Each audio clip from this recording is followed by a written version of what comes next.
Welcome to the Leadership with Biana Kovic Show, and thank you for being with us. Our topic, leadership, focuses on leaders such as yourselves. We believe that leadership is a skill that can be learned through practice and awareness. It is our hope that our conversation will help you become more reflective when it comes to your own leadership practices and enable you to leave a positive legacy. Our very special guest is Eliza Pesuit. Eliza is the founding executive director of Global Glimpse, a national youth leadership organization that brings high school students from diverse backgrounds together through immersive travel, education, and service learning in the developing world. Since its founding in 2007, Global Glimpse has grown more than tenfold and served over 5,600 students across 80 U.S. high schools in the San Francisco Bay Area, New York, Chicago, and Western Massachusetts. Eliza graduated magna cum laude from the University of Massachusetts, Amherst. She is a featured social entrepreneur with the Edwin Gold Foundation in New York, a recipient of the Jefferson Award for Public Service, and her work has been featured in the Chicago Tribune, Forbes, The Atlantic, SF Business Times, and on NBC, CBS, and ABC. Eliza, welcome to the show. Thank you so much, Biana. It's such a pleasure to be here sharing with you today. Wonderful. Eliza, you are the executive director of Global Glimpse, and I was wondering if you could share with us about your organization. Sure. Yes, I certainly am. So Global Glimpse is an organization that brings young people from very different backgrounds together for an immersive international experience that builds leadership and really develops a young person's perspective on the world, on their agency, on how they can contribute, and what it means to fight for justice today, which certainly resonates as we look around at what's going on in the U.S. and around the world. Global Glimpse is structured in a pretty unique way. We partner with diverse public high schools across the U.S. Our key areas are the Bay Area, New York, Chicago, and now Western Massachusetts, and we work in partnership with 80 different high schools.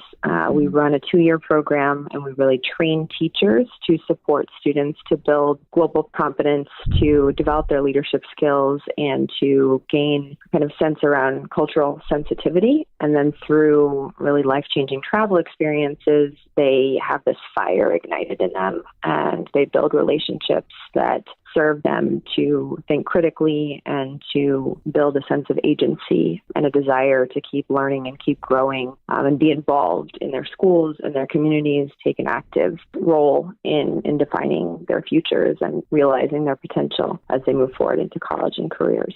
Mm-hmm. So this is for high school students, right? Yes, Global Glimpse is for high school students, and our real focus is on teachers as well. So we're supporting students to have this life-changing international immersion experience, to build leadership skills, to prepare for college, and connect with peers from very different backgrounds. And we're also training teachers to gain stronger ability to facilitate learning experiences outside the classroom, to be able to manage more diverse learning environments for their students, and to integrate more leadership, more practice-based learning, and more global perspective into their classrooms. So how do you select your students or your schools? Yeah, great question. So we work in very strong partnership with our schools. So in order to become a Global Glimpse partner school, a school has to really align with us in terms of values, commitment to bringing global perspective, leadership, service learning, civic engagement into their school curriculum and in a very intentional way. We ensure that administrators really support our programming in schools, and they're committed to long-term partnership. And then we really value and rely on the contribution of teachers to champion the program at our school. And so we really steward our teachers. We provide them with trainings, with ongoing support, and each year a different teacher or the same teacher lead the program in the school. It's very much a train-the-trainer model, and teachers are the heart and soul of our work. They absolutely make it possible for us to provide scholarships to more than 50% of our students and serve majority low-income students. So that's how our partnerships work in schools. And then in terms of students, our teachers and alumni and administrators in our partner schools actually nominate students for the program. So we want to ensure that we reach the breadth of students in each of the schools where we work, that we don't only serve the students that would self-elect for an international travel experience, that we don't only serve the students who can afford this kind of experience. So our model is really grassroots in our approach in the schools, and our teachers nominate students for the program, and we really focus a whole piece of our training with teachers around the kinds of students we're looking for. We're looking for students that demonstrate a real leadership potential, that show a real desire to learn and grow and step out of their comfort zone, that show an interest in what's going on in the world, that are open to building friendships with peers who are different from them. And we often look for students who don't necessarily see that in themselves. So that's where the nomination piece is really critical, so that we reach, students who wouldn't necessarily self-elect. So what you're saying, there are two components. There is a component where the student is engaged at his school site, and then there is a component where they actually travel abroad, right?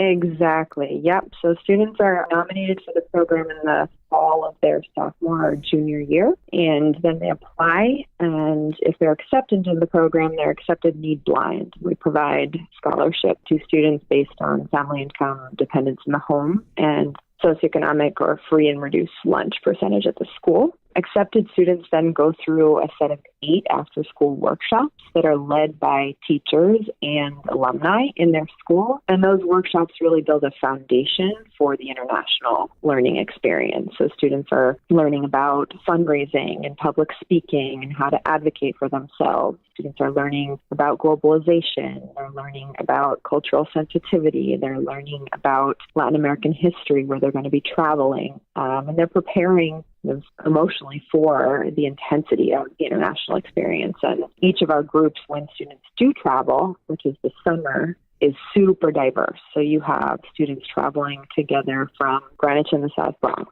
East Oakland and Marin, from the south side of Chicago and the suburbs outside the city.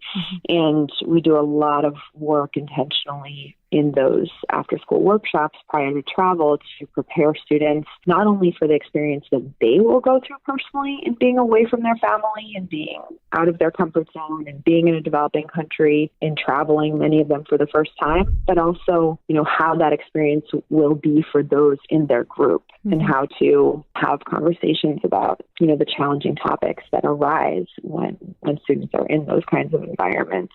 And the students then take a trip to Latin America, right? Yeah, the trips are each 16 days. Last summer, we ran 46 international trips, and each trip has a group of, on average, 20 students and 2 educators, teachers in our partner schools. Those trips historically have been to Nicaragua, the Dominican Republic, and Ecuador. However, this year, earlier in the spring of 2018, we actually had to make the very, very difficult decision to pull out all of our programs in Nicaragua following the civil unrest there. And we rerouted programs to the Dominican Republic and Ecuador. So our programs in Nicaragua are currently on hold, and we're actually launching programs in Panama for 2019. How many students have you served up to this point? Since 2008, we've served 5,600 students and over 500 educators across 70 high schools. Wow, that's a lot of students. It is. And, it's easy to say those big numbers. And I think everyone in the nonprofit sector wants scale. But each of those students has an incredibly powerful story. And those stories are constantly circling back to me. And in 2019, we'll be serving over 1,100 students across 80 high schools. And we're looking at the next stage of growth. And it just really, really resonates with me, the impact of those seeds that you're planting in every single story that this work creates. So could you share a story with us from one of your participants? Sure. A story actually just came across my desk about half an hour before you called. I was on LinkedIn and a random individual reached out to me and wanted to connect. And I noticed that this person was a photographer and had a graphic design background. And I'm always looking for photographers and graphic designers that want to get involved to support our work. And so I reached out and I said, hello, thank you so much for connecting. How did you hear about Global Glimpse? And I got a response back right away. And it was one of our alumni. And he said, said, I did Global Glimpse when I was in high school in 2013. I've now graduated from college. I just started my own design, photography, communication studio, and my 2 younger siblings did Global Glimpse. It was the most powerful thing that any of us did in high school. It's really the most powerful thing I've ever done in my life. And now I'm at a place where I feel like I can give back and I want to be involved. I want to help. And, those kinds of stories come back to us all the time, every single day. And each one is different, but the common thread is Global Glimpse was the turning key. It was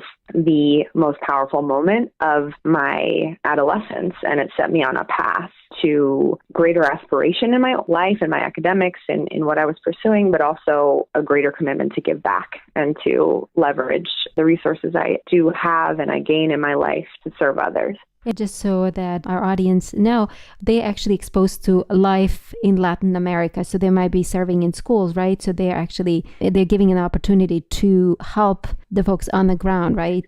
We stay away from the word help. We really look at our work as service learning. Mm-hmm. And it's interesting, a lot of the students, when they apply to the program, most applications will say, I want to help. I want to help. I know there's so many people living in poverty. I want to help. And through the Global Glimpse experience, they really gain a different perspective on what partnership looks like versus this idea of helping, especially in kind of a, looking at work in the developing world. And so through our program, in our international program, there are really 3 pillars. There's cultural immersion, there's leadership development, and there's service learning. As part of that cultural immersion and education piece, students are learning about history, they're learning about culture, they're learning about aid and development, about business, about education, and how each of those things functions in the country and community where they're based. Our students are not traveling all around. They're really based in a small city where they can learn about politics. They can learn about all of the different, systems that exist in that community that also exist in their home community. And we're always tying what they learn abroad to their own experience at home. And so if you take an example of learning about aid development, when students focus on that theme, they have a brief mental warm-up in the morning and they're learning about the UN development goals. They learn about what kinds of organizations are active in the area. They learn about when development can go wrong. They learn about what sustainability means. And then throughout that aid and development focused learning day curriculum, they're out in the field and they're meeting with different leaders. They're meeting with different organizations. They're understanding from a local perspective and an international perspective what's working, what's not working, what are the challenges, how are funds raised, what happens when something isn't effective, how do you recover from that? And so through that experience, our students are gaining some of the tools that they will need to actually work on 2 different service projects while they're in country. One is tutoring English, and through that experience, they build really strong relationships, and they realize, I'd say 2 main things. One, it's really hard to teach, and you've got to prepare a whole lot, which is something that 16-year-olds don't often realize. And then 2, they realize the privilege we have speaking English in this world and how desperately so many people would love to be able to speak English. And so that kind of perspective is really powerful for someone at 16 or 17 to realize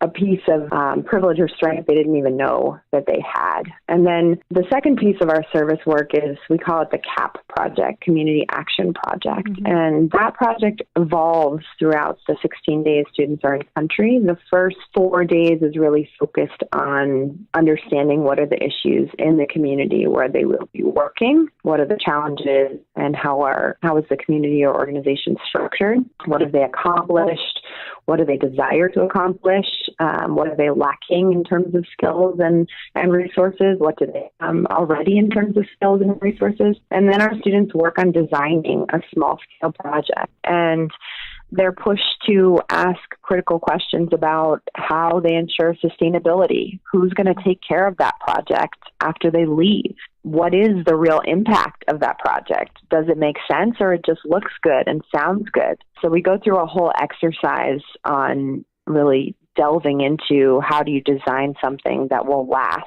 and what are the critical pieces of that. And then after that section, the students are actually challenged to present their plan to the community. And we have kind of a board of community members that really represents different perspectives in the community where we're working. And those community members give feedback to our students. And the students have to dress up and they have to make their presentation materials. And community members are really empowered to be the teachers for our students. And so that's where, going back to your question around helping, I really look at the work we do as an exchange.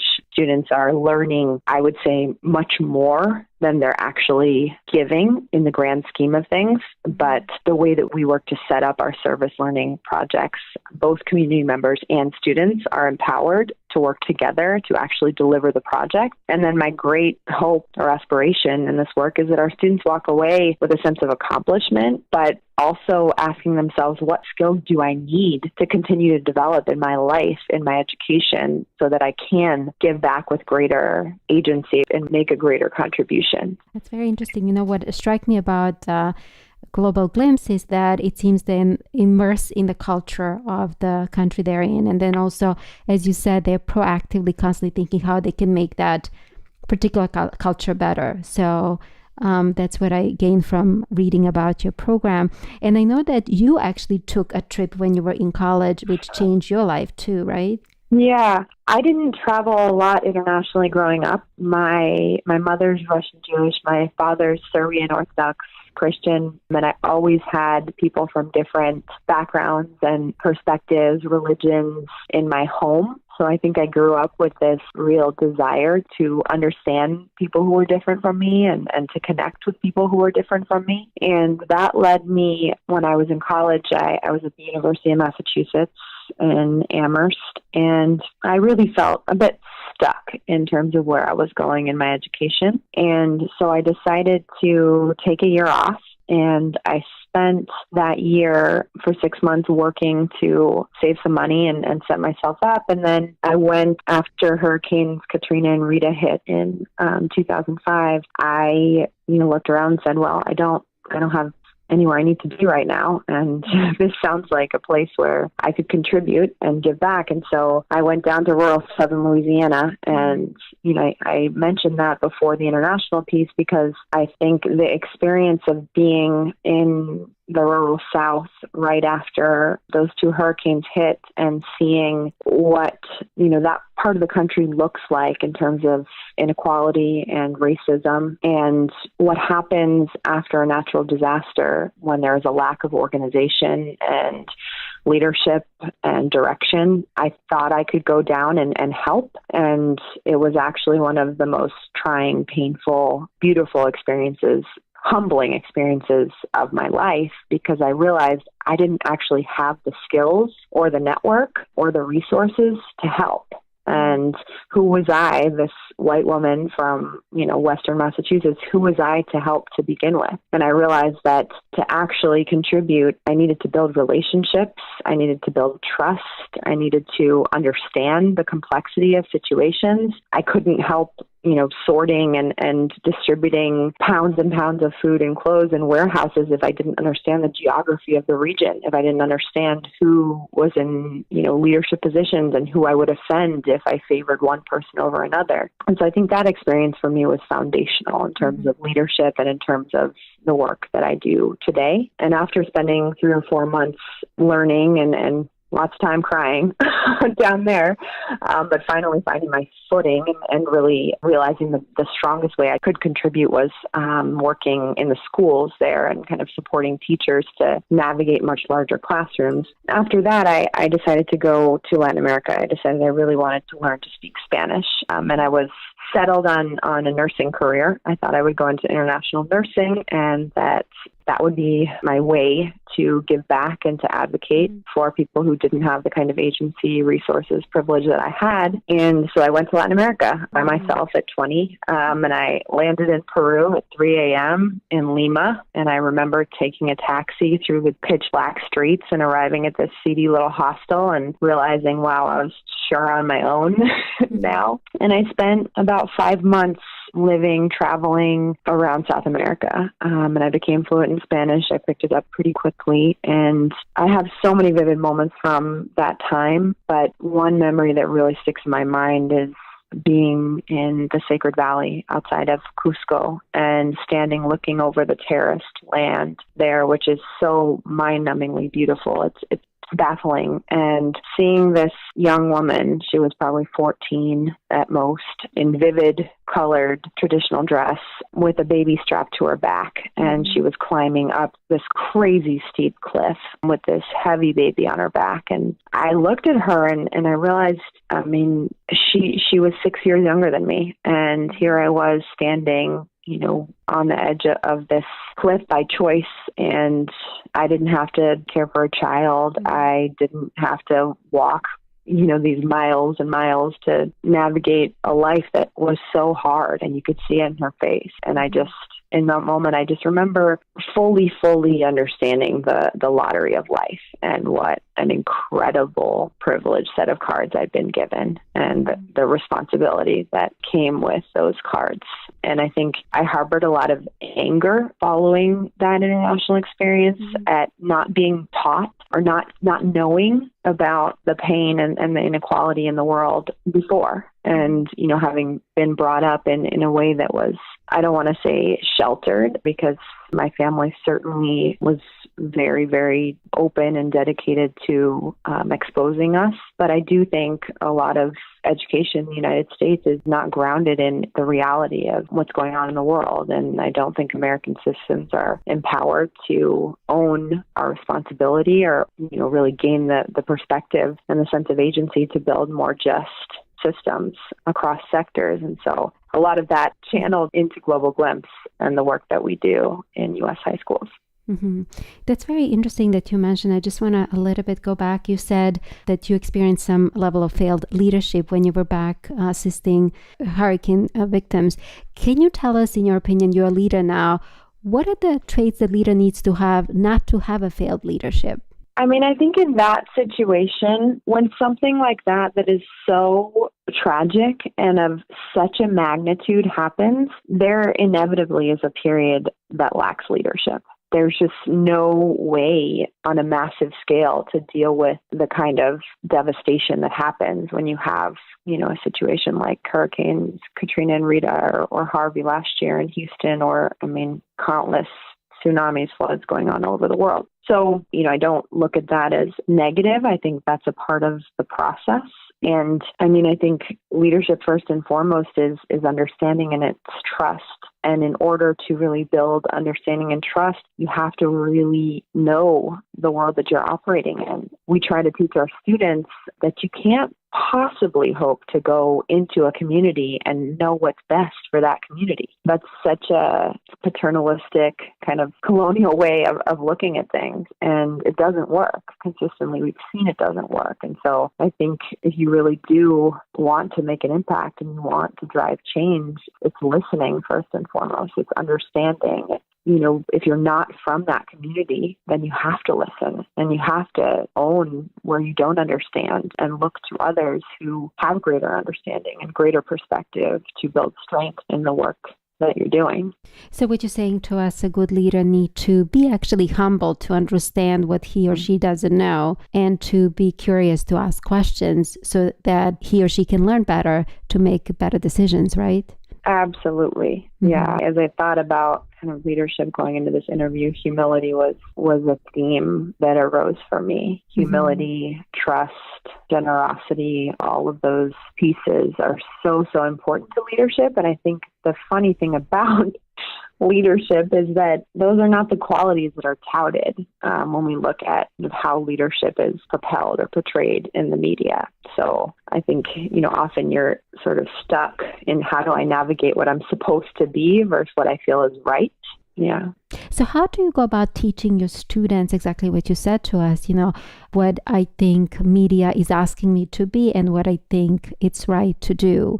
What kind of tools you give to your students so that they, when they become a leader, they actually can make those distinctions? Yeah. I mean, I think we really work to educate our students through experience. So actually each day while students are abroad, a different student is the leader of the day. And so that student is responsible for really guiding their peers through the experiences of that day, for waking them up, for setting a tone for the day, for presenting a question that students are going to ruminate on throughout that day. And then the student leader actually guides the students through a nightly reflection at the end of the day where they, ask questions about the day. They reflect on their own leadership. They solicit feedback from the group on their strengths and on their areas of growth. And they close out, the day at the end of that meeting. And so I think our students they are in positions where they have to make decisions. They have to decide a couple of people are tired and negative in the group. How do I navigate this as a leader? Or, some students are feeling uncomfortable and that there's cliques in the group. How do I navigate that as a leader? Or, a really tough conversation was raised and I think we actually need to sit down and have it versus moving forward with the day. How do I approach that with the adults in the group? So students are really challenged to actually live out what we're talking about as we talk about leadership and to look at themselves as leaders already at 16, 17. And I think that's where Global Glimpse does a really phenomenal job at setting students up to expect more of themselves. I think so often in traditional education spaces, in public high school, students they're herded and they're never really given the agency to consider all of the different aspects of a situation and make a judgment call. And our students are guided through that and they're, supported to look at the different sides of every issue that they encounter and then, figure out how they would navigate through. It's interesting. It's almost like your students are living in a state of inquiry and are constantly evaluating their actions and trying to figure out ways to do it better. Yes, exactly. So, talking about evaluation, how do you evaluate your own success? That's a good question. I think I evaluate my own success through the success of my organization and of all of the people that my work touches. So there's, basic pieces like, are we exceeding our goals as an organization, programmatically, financially, in terms of relationships, metrics, impact. But I think more, outside of those very simple metrics, am I supporting those around me to do their best work? And am I doing that with joy? Am I showing up in every way that I can? Am I showing up with intention, with vision, with creativity, with inspiration? I mean, I constantly am going through highs and lows in my leadership, and I'm always questioning myself. And if I find that I'm in a low too long and I'm not doing those things, then I have to shift something. I have to shift something in my approach, in the way that I'm encountering the challenges that I'm facing and who I'm talking to and what kind of perspective they're bringing me. Are they just affirming my approach or are they challenging me, pushing me out of my comfort zone? So I have that sort of twofold approach to evaluating my success. It's both the metrics and really the softer pieces that align with my values. And thank you so much for bringing up about that as leaders, we do encounter setbacks. And my next question would be, how do you move through the setbacks so that you're not staying in that state of low for a very long period of time?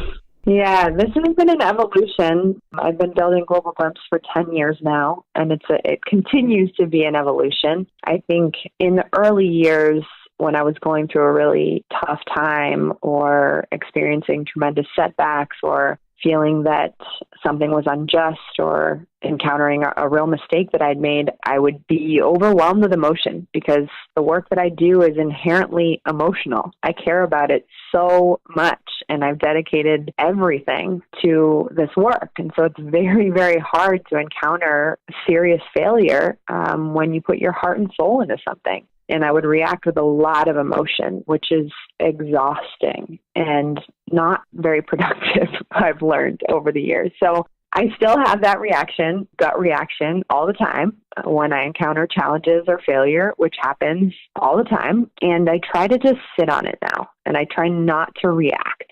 I try to sort of let that wash over me and to give it the time it needs so that when I do react, I have enough distance to not react with emotion, to not react immediately in a way that will be damaging potentially, to listen to others' perspectives, to inform better, because sometimes there are things I've missed, big things I've missed, So I think I'd say if I were going to put a little step process together, it's kind of letting that initial reaction happen, not reacting as much as possible, and then listening and understanding versus assuming, and then finally really picking yourself up and figuring out how you're going to go on. And I think in this line of work, it often comes down to either you go on and figure it out or it's not happening. And if you care about something as much as I care about the work we do at Global Glimpse, the idea of it not happening is way too painful.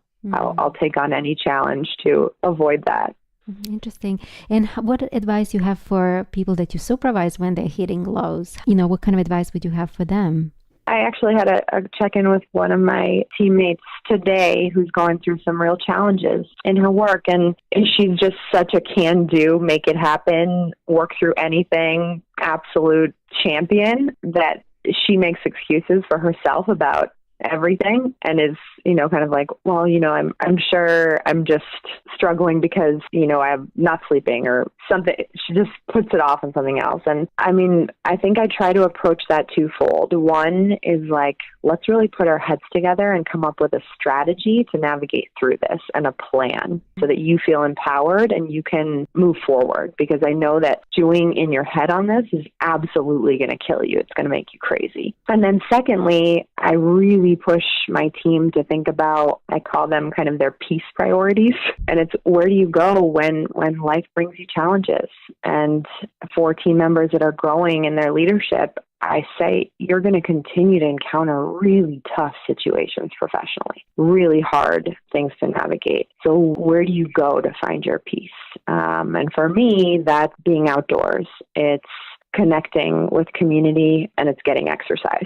If I'm not doing those three things, I'm miserable. I'm horrible to be around. So I know those are my three priorities for peace. And I encourage my team, I want to know what their 1, 2, or 3 things are, each of them, so that when I see them struggling, I'm like, let's make a plan. And are you doing this? How can I make sure that you do these things to take care of yourself first and foremost? Because if you're not taking care of yourself, there's no way that you can bring your best self to this work. So what you're saying to us, you have to know what brings balance to your life. Yes. So I know we actually chatted a little bit prior to this show that you're also an artist. And I know that you mentioned that you have an exhibit coming up. Would you mind sharing with us about that exhibit? Sure. Art it's really a therapy for me. I've always been artistic and I've always been a creator. I always say I'm a doer and I'm a creator, and it brings me great joy to create beauty in the world. And I think I'm able to express myself and express potentially some of my more complex, darker sides through my art that can't come out in the positive, energetic, leader that I need to be in my work. And so I'm actually having my first art show in Oakland, California, opening this weekend. It's at a small cafe, and I do large watercolor paintings. And the paintings are really about femininity, about vulnerability, about the beauty in pain and growth, and kind of the struggle between the desire for freedom and security. And the exhibit, you said it's in opening in Oakland, and it's from what, just in case we have any listeners who live in that area, it's going to be open from... It'll be open from November 3rd through December 15th at Haddon Hill Cafe. Yeah. Perfect. So, you mentioned being sensitive, and my next question is about how does sensitivity and being genuine helps you lead your team better? I think this is something that my team always brings up when they talk about my leadership, but I think I'm really real in all of my relationships, and I try to be authentically me in and out of work. There's no face that I put on when I'm at work. I genuinely care about every relationship, and I genuinely want to do my absolute best at every opportunity in my work and in my life outside of work. And I think people feel that, and they want to be a part of it. And they want to, it challenges them to also do the same. I think it's very easy for toxic energy and culture to develop in an organization or any kind of community of people. And tying it back to our students, I mean, we have groups of 20, 16, 17-year-olds who come from very different backgrounds and have, are meeting each other for the first time in this super intense environment. And we challenge them in the same way. Like, how do you want people to show up for you? What do you expect of others? And how do you exemplify that in your own behavior? Do you want people talking about you behind your back? Do you want people to be negative? No, you probably don't. So how are you existing in line with that? And that's not to say I'm perfect by any means. I think as I develop as a leader, there's so many layers of communication, and it's very easy for people to misinterpret your intentions or what you're doing simply because they're not informed. And they haven't been given a window into the reasons behind your decisions. So I think along with, being genuine, there's also a real focused intention as an organization grows on being transparent and on educating people so that they understand why decisions are made and they're not left to try to bumble around and figure it out themselves without knowledge and perspective. So thank you for bringing that up, because my next question is, how much of a sharing a leader should do with his teammates? This is so tricky. Again, I think I really, really value transparency at Global Glimpse, and I work to empower my team intentionally at every level so that they do understand why decisions are being made. We do that with our financials. We do that programmatically. We really work to support the team to have personal understanding of where they fit into the bigger puzzle and why their work is so critical. That said, sometimes decisions have to be made and you can't tell people about it immediately. And, an example of that could be you have to let somebody go for whatever reason, or you're considering letting somebody go for whatever reason, or there's a really, challenging situation that has come up and you can't share it with the team until, for a certain period of time. And so I think when those kind of situations occur, it's really important that the senior leadership team takes them very seriously and hashes out what is the best way to approach this for every person in this organization. How are we going to not only move through this challenging situation or handle it, whatever it is that can't be shared right away, but also how are we going to inform the team and when and in, what way. And I think I've done this poorly and I've seen repercussions, and I've done this well and I've seen the repercussions. And I think it's something I'm continuing to get better and better at, but it's not something you can do on your own. You have to surround yourself by teammates who can say, this person is going to react in this way, and I think we should take this approach to really support them. And I might not know that because I don't work directly with that person, or I didn't see that relationship or that certain piece of a way that they responded to a previous situation. So I think in these kinds of situations where you cannot be entirely transparent in the moment, of figuring out a way to move towards transparency that really takes different people's experiences, perspectives, backgrounds into account is super, super important. And what I'm also hearing is think about the impact that your sharing will make among your teammates, right? Yes. So I have another question. What are your thoughts? How does clarity impacts leadership? And I think we touched a little bit on it, but I just want to see if you can add something more to it. I would look at this through a couple different lenses. First, it's really important for the leader to be clear on what their goals and objectives are, and for them to have done the work, not only on what that means for them, but what that means for every single person whose work and lives they touch.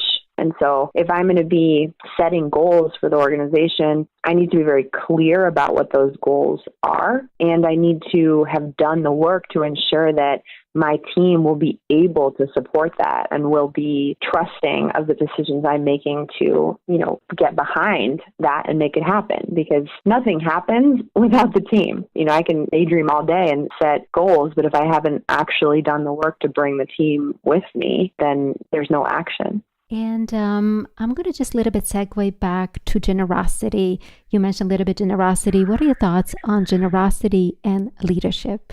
I think generosity in leadership is twofold. I would say first and foremost, it's generosity to self. as a leader, we're constantly challenged or making errors and course correcting. We're feeling like we could have, should have done something better. And if we're not able to be generous with ourselves and give ourselves the room to grow, we can't set that example for our team. And so secondly, I would say generosity is putting yourself second or third or fifth or 10th all the time. It's prioritizing how you support others over yourself. It might sound funny that those two are potentially at odds, but there's a way to find equilibrium in that. And I think they're both critical to successful leadership. So one of the things that you're an expert on cross-cultural awareness. I was wondering, what are your thoughts on diversity in the workplace and why is it so important?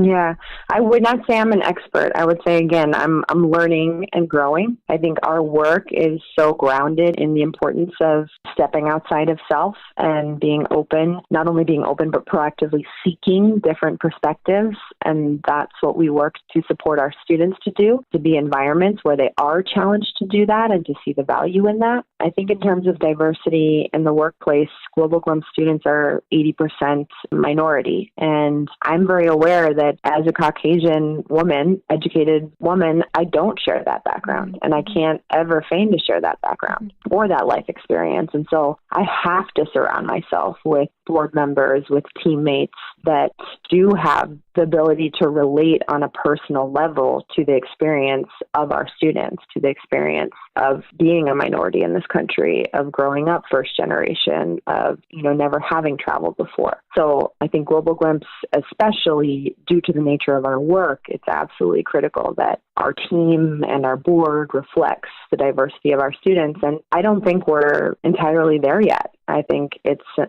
a piece that we really need to continue to work on as an organization and to not just say it, but actually really focus on how we follow through on that, how we recruit talent from diverse backgrounds, how we ensure that our compensation is in line with supporting people who don't come from highly resourced backgrounds. And I think that's something the sector needs to do as a whole. And I know that you actually hire folks in different countries because you do have program directors that actually serve on the grounds, right? Yes. So we don't outsource any of our international programming. We hire majority local staff, and we have team members on the ground year-round who are building our programs with our partners, with our providers, with organizations that we work with. And that's something we're really deeply committed to, is ensuring that the way that we operate internationally is sustainable, is with a long-term approach, and also empowers, local team members to grow and develop skills to lead with Global Glimpse or in another role in their own communities and countries. So do you feel that maybe your leadership style changes when you're leading here versus when you're leading in Latin America, or? That's a good question. I think when I'm working internationally, I take a back seat. I'm not the expert in that work anymore. In the early years of Global Glimpse, I led programs in Nicaragua, and I was deeply involved in communities there and deeply networked and committed and informed and educated. And I wasn't from there, certainly very clear on that, but I was in a place where I could facilitate and connect and really lead. Now that I'm based in the U.S. and my work is higher level strategic fundraising for the organization, when I'm in country, I don't look to lead programs. I don't look to lead connections. I take guidance from my country directors, and I work to understand and support the work that they're doing because they are the experts.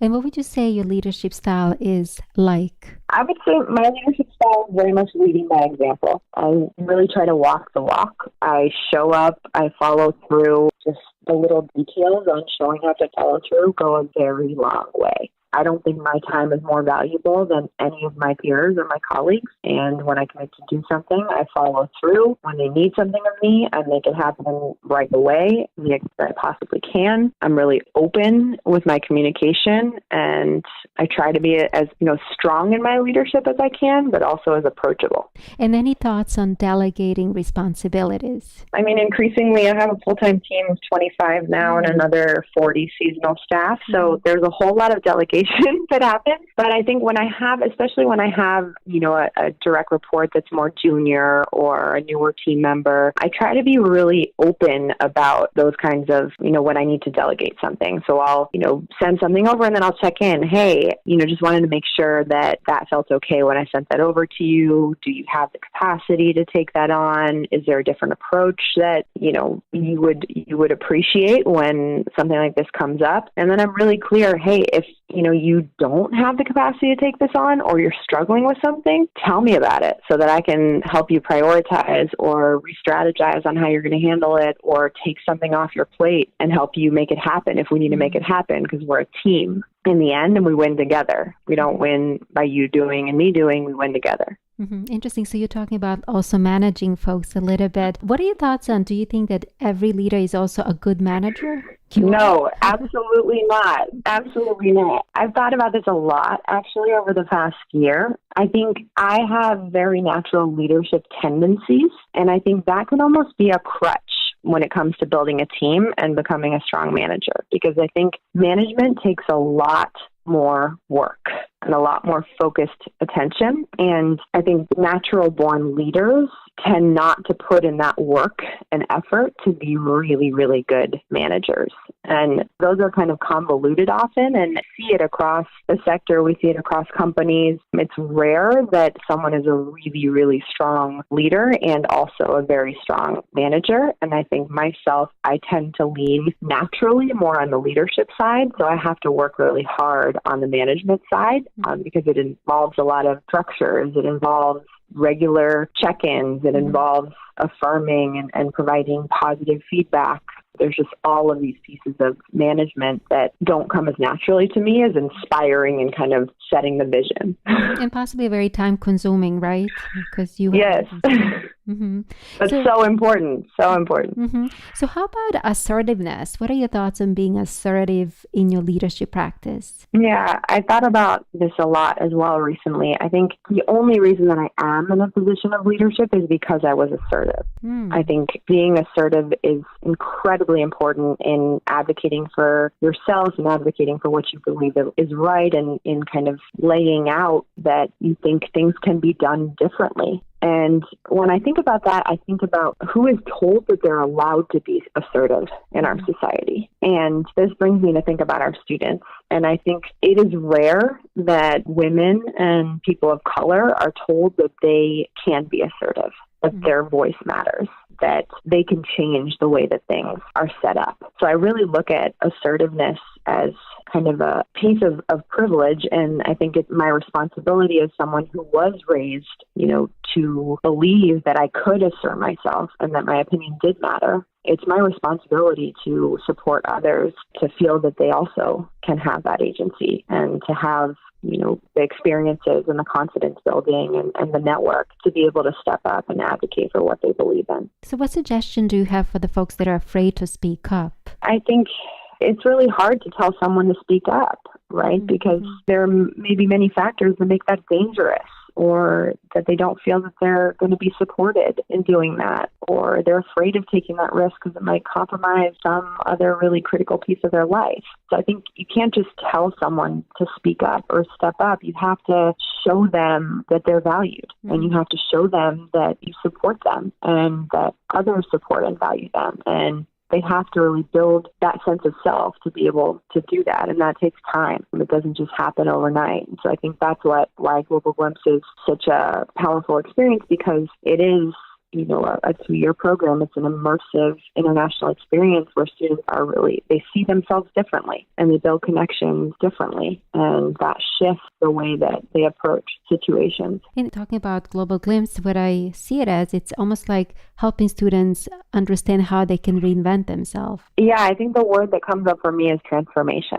Transformation, through that experience, but it's the understanding that they can continue to transform themselves throughout their lives, and that they are evolving and growing in the sense of self that they have at 16 prior to having this experience is different from the sense of self that they have afterward. And that sort of unlocks this understanding that, wow, if I push myself, if I take on a challenge, if I step out of my comfort zone, I will shift the way that I see things. And that will set me up to act differently. And what Global Glimpse does, it gives them permission and space to do that.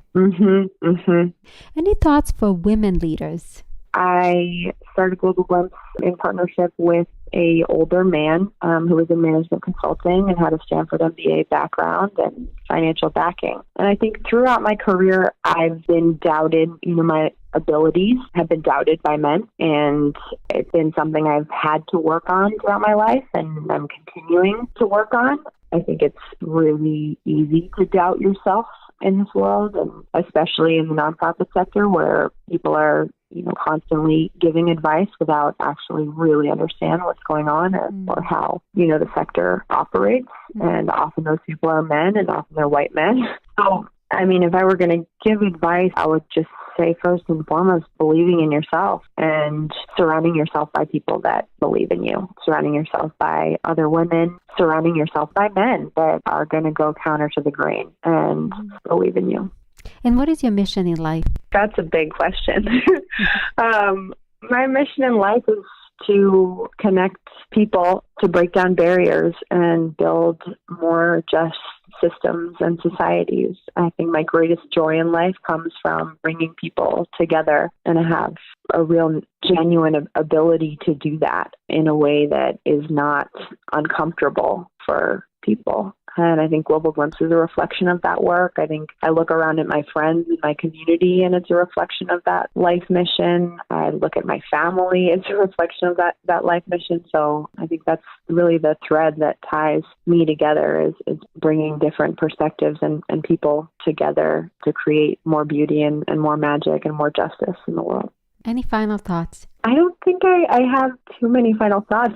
It's been such a pleasure reflecting on leadership and on my journey and on my work.